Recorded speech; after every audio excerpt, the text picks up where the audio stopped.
Bom dia, ouvintes da Rádio Assunção Cearense. Bom dia, internautas do blog do Edson Silva. Estamos começando agora o nosso programa, o blog do Edson Silva, da Rádio Assunção Cearense. A cidade de Sobral, conhecida Princesa do Norte, está em festas hoje, comemorando os seus 245 anos de emancipação política. Sobral é o principal município da zona norte do estado do Ceará, um dos mais importantes municípios do estado do Ceará.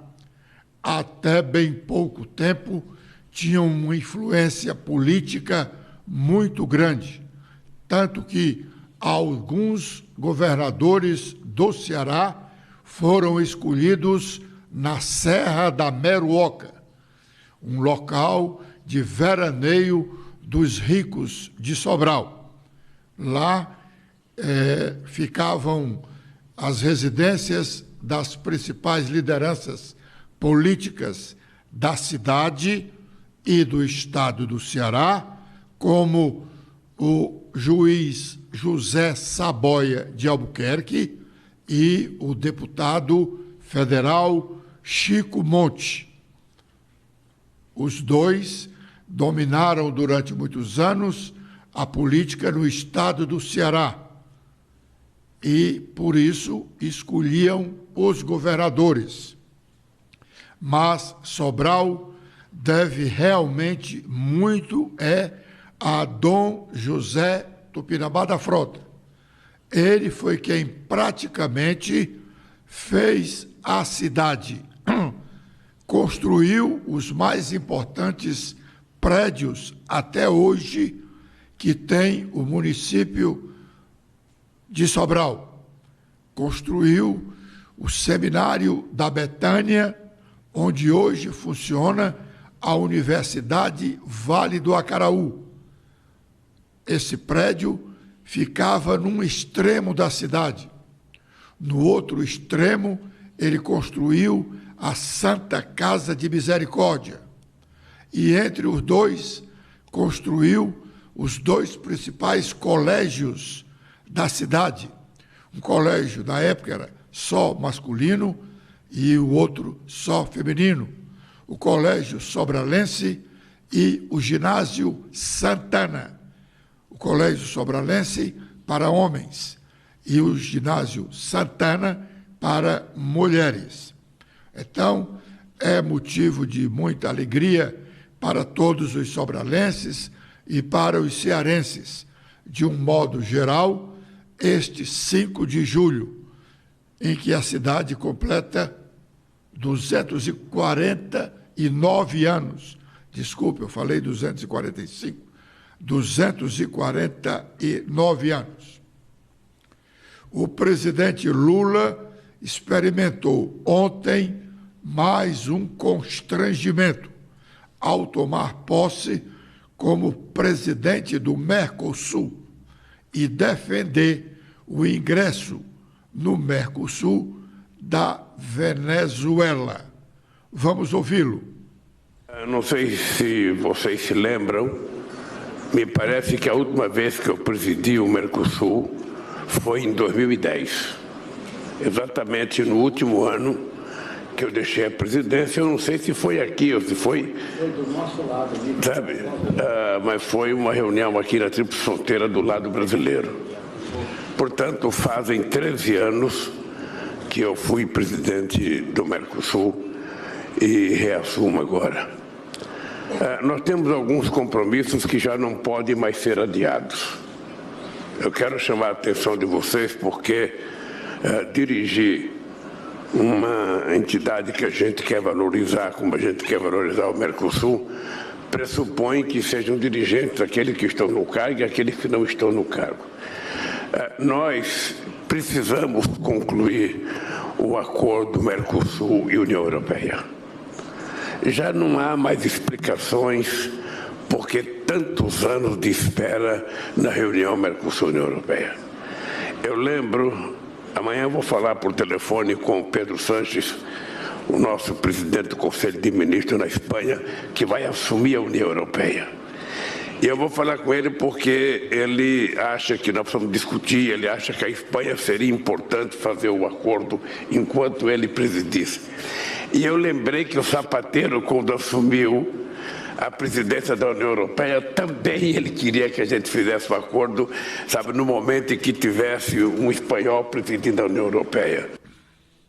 Bom, 20 milhões de reais é a estimativa dos prejuízos materiais causados pelo vandalismo em Brasília no dia 8 de janeiro deste ano. Esses números, com uma matéria detalhada, está agora, nesta manhã, na capa do UOL. Stephanie. Olá, Edson, olá, internautas do blog do Edson Silva. A Folha destaca que o valor total de dinheiro público desembolsado ou estimado para cobrir os prejuízos dos ataques golpistas de 8 de janeiro já supera 20 milhões, informa o Supremo Tribunal Federal, o Palácio do Planalto e Congresso Nacional.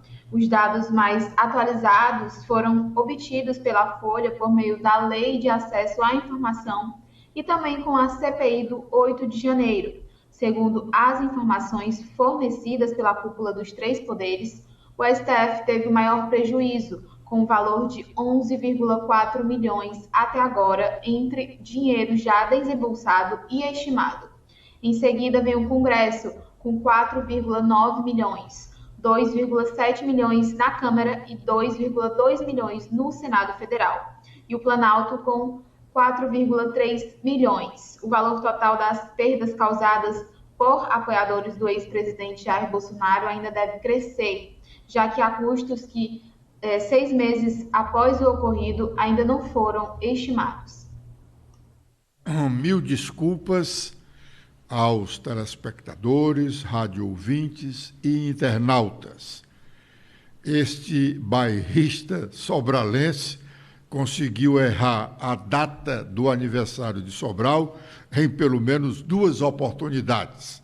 Agora mesmo eu estou sendo advertido de que Sobral está comemorando hoje 250 anos, não 245, como eu falei no início, e nem 249, como eu falei logo a seguir.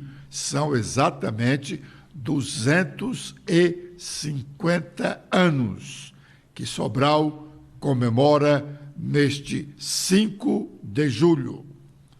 Sobre a matéria do UOL, em relação aos prejuízos dos atos de vandalismo de 8 de janeiro deste ano, que quebrou parte do Palácio do Congresso Nacional, do Palácio do Governo Federal, do Executivo e do Palácio do Judiciário, está em curso no Congresso Nacional uma comissão parlamentar mista de inquérito, que nesta semana não teve sessão para atender um pleito do presidente da Câmara dos Deputados, o deputado Arthur Lira, que queria todas as dependências do Congresso Nacional à disposição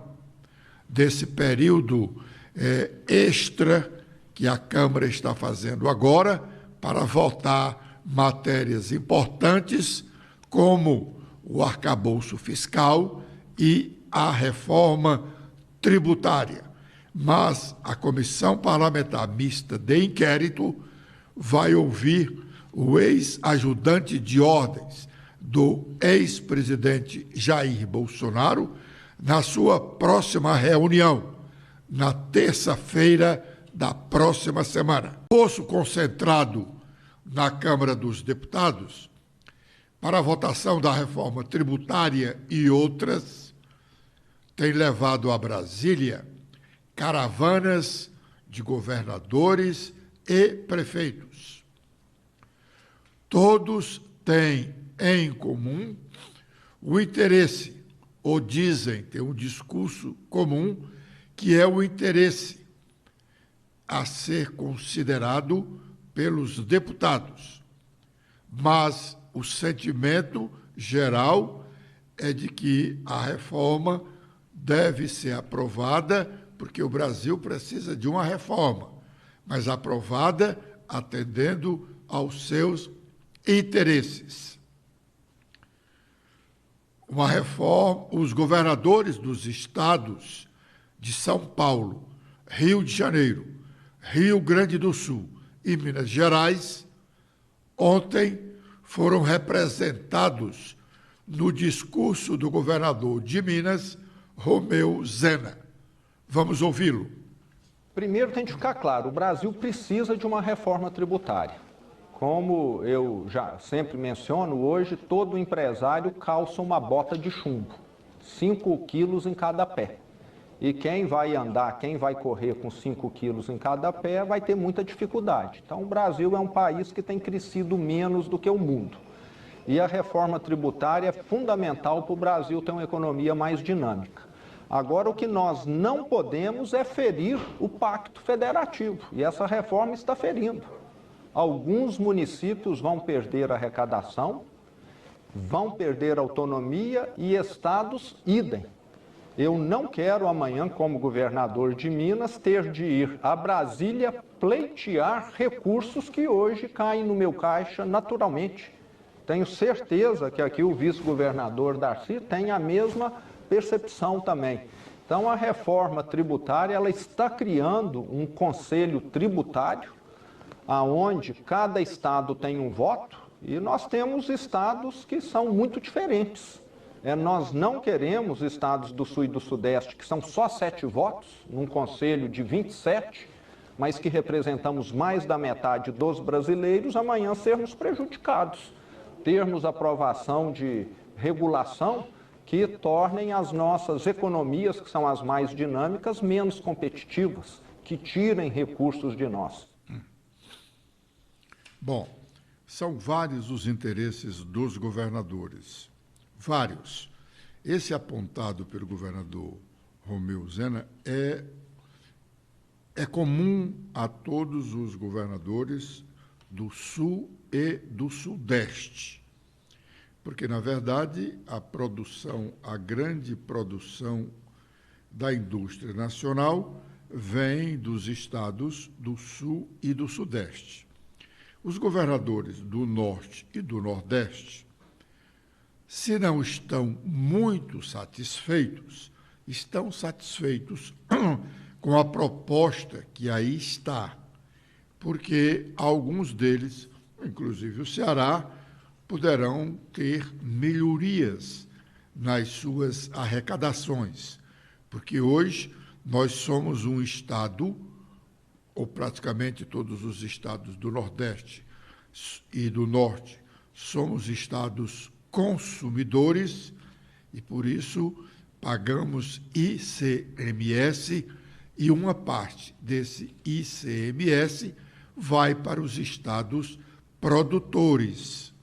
Com a reforma, todo o ICMS ficaria no estado consumidor e a concentração dos recursos num grupo de governadores faz aumentar o temor dos governadores do Sul e do Sudeste, que são minorias em relação ao todo do Brasil. Somos mais estados no Norte e no Nordeste do que no Sul e no Sudeste. Por seu turno, os prefeitos que eram representados ontem em Brasília pelo universo de aproximadamente 500 prefeitos dos 5.750 municípios brasileiros, esses prefeitos foram representados no discurso de um dos dirigentes da associação deles, o prefeito Edivaldo Nogueira, que hoje comanda a prefeitura de Aracaju, capital do estado de Sergipe. Vamos ouvi-lo. Nós tivemos agora uma reunião com o presidente Lira, apresentamos a nossa proposta, apresentamos aquilo que nós estávamos pensando e foi aberta a possibilidade do diálogo, nós vamos discutir, né, solicitamos que fosse adiada a votação, mas existe a insistência em que a votação vai, na hora que tiver quórum, vai ser encaminhada a votação, e nós estamos trabalhando no sentido de encontrar alguma alternativa, mas nós mantemos aquelas ideias aqui que nós defendemos com a preservação do ISS. Foi também uma das propostas apresentadas nessa reunião. A resposta é que vai levar para o relator, no caso da manutenção do ISS com os municípios, mas que era teria uma dificuldade, né? Há uma manutenção, uma ideia de manter a proposta como está na PEC 45, abrindo para aperfeiçoamento por parte da Frente Nacional de Prefeitos. Concretamente, nós apresentamos a posição da frente a ele. O nosso evento é assim, nós temos essa posição, e ele colocou que a posição, né, do Congresso é de votar a PEC, mas que não queria fazer assodado, não quer prejudicar os municípios, está disposto a gente dialogar. E nós vamos dialogar, obviamente, levando as nossas ideias, as nossas posições e vendo de que maneira nós poderemos influenciar na votação. Diz que vota até a hora que tiver quórum, vota, até sexta-feira, mais ou menos essa é a ideia. Mas se tiver quórum, não tendo quórum, não vota. Mas isso obviamente, que essa pergunta, essa resposta, quem dá com mais propriedade é ele que conhece o Congresso. Eu quero dizer aqui a vocês que nem deputado eu fui, então eu não entendo do mecanismo do Congresso Nacional.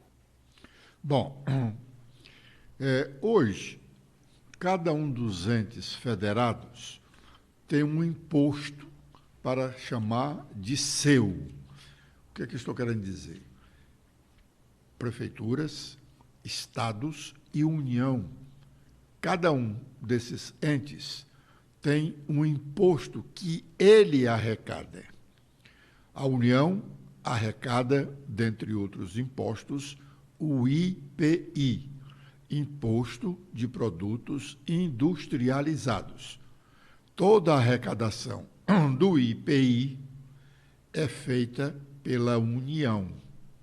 E a União divide uma parte dessa arrecadação com estados e municípios. Os estados, por seu turno, arrecadam o imposto, o ICMS, o Imposto sobre Circulação de Mercadorias e Serviços. O Estado arrecada esse recurso. Ele é senhor desse recurso e distribui 25% do que o Estado arrecada com o ICMS, ele divide com as prefeituras dos seus respectivos estados. O Ceará divide 25% do que ele arrecada com os 184 municípios. E os municípios, por seu turno, arrecadam o ISS, é o Imposto sobre Serviços. Nem todas as prefeituras do Ceará, sobretudo as pequenas, têm uma boa arrecadação do ISS, do Imposto sobre Serviços. Mas, por exemplo, Fortaleza, Sobral, Juazeiro, Maracanaú, Caucaia, tem uma boa parte de dinheiro que é arrecadado desse ISS. O município não distribui com ninguém, faz parte do seu orçamento.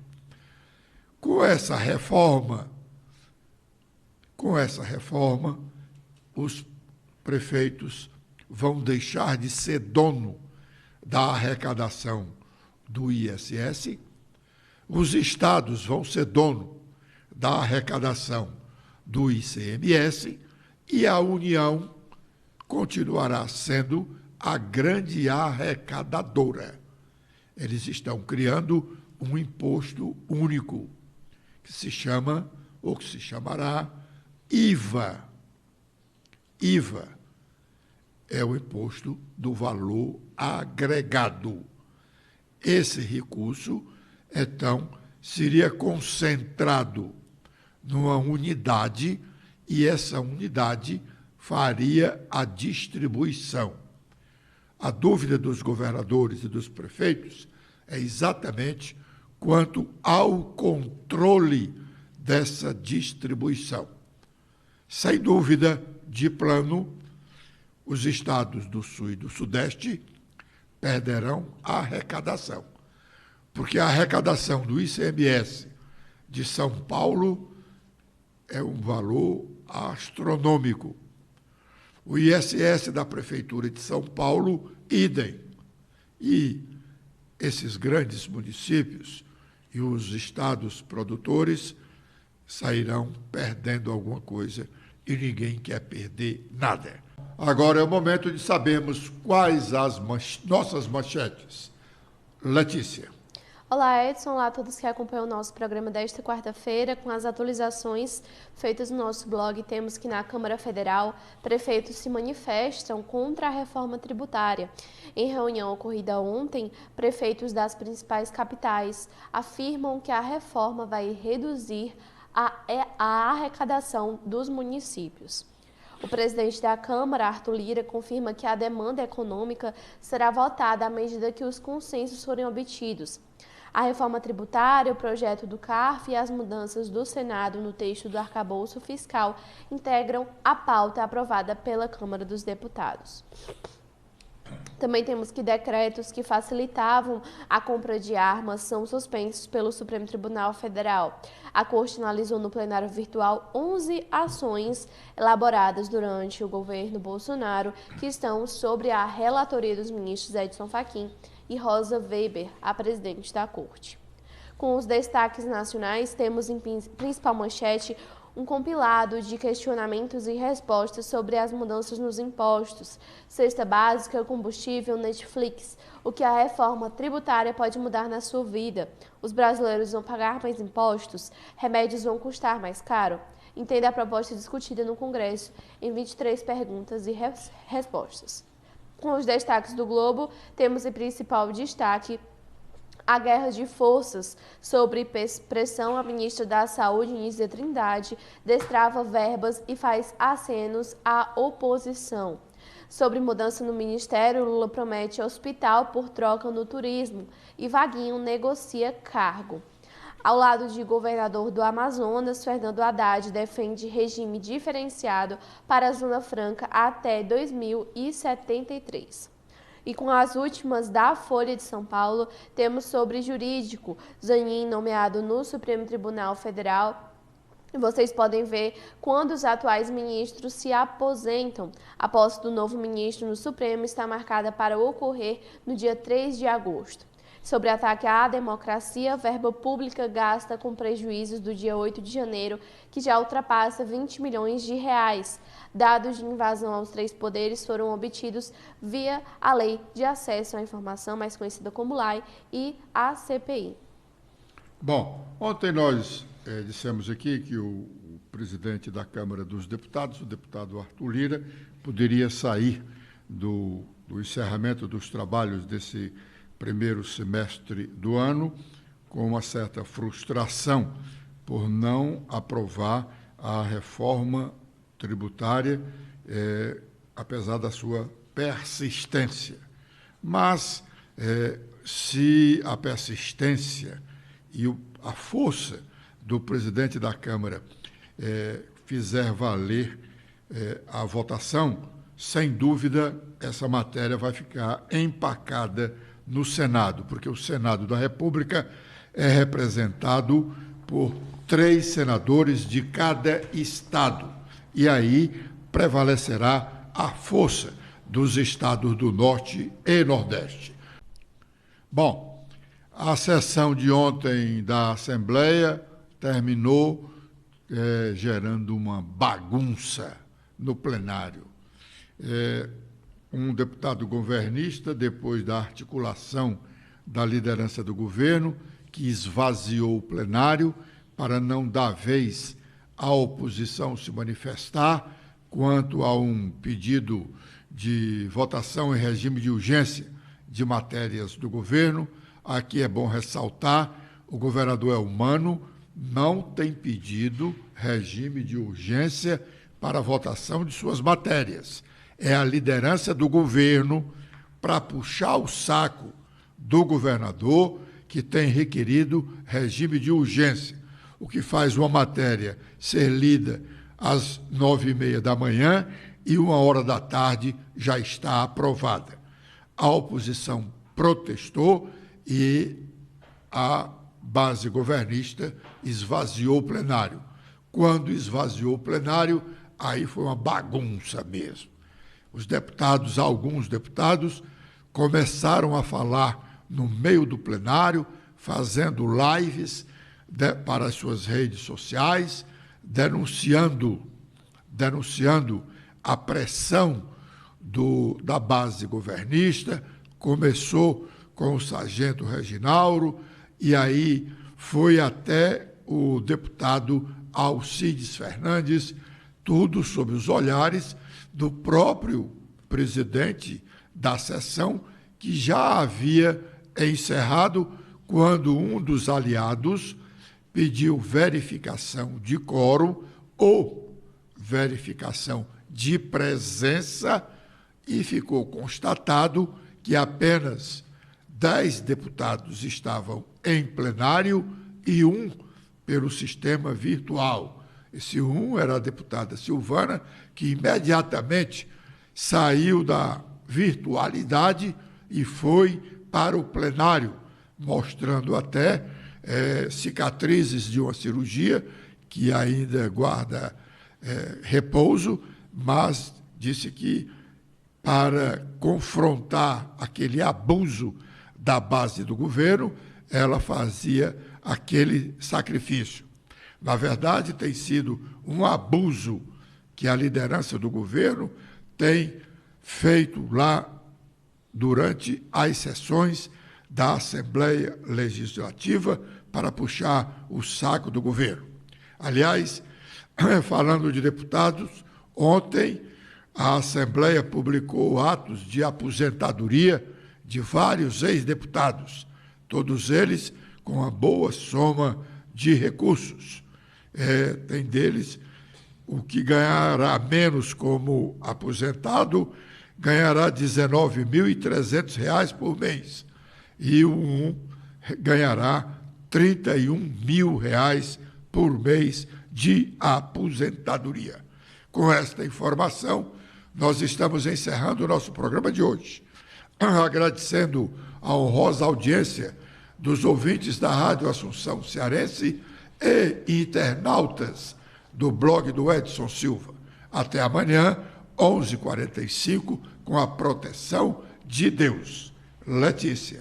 Eu também faço meus agradecimentos a todos que acompanharam o nosso programa de hoje. Vocês podem ver mais notícias apontando a câmera do celular de vocês para este QR Code. Espero revê-los amanhã. Até lá!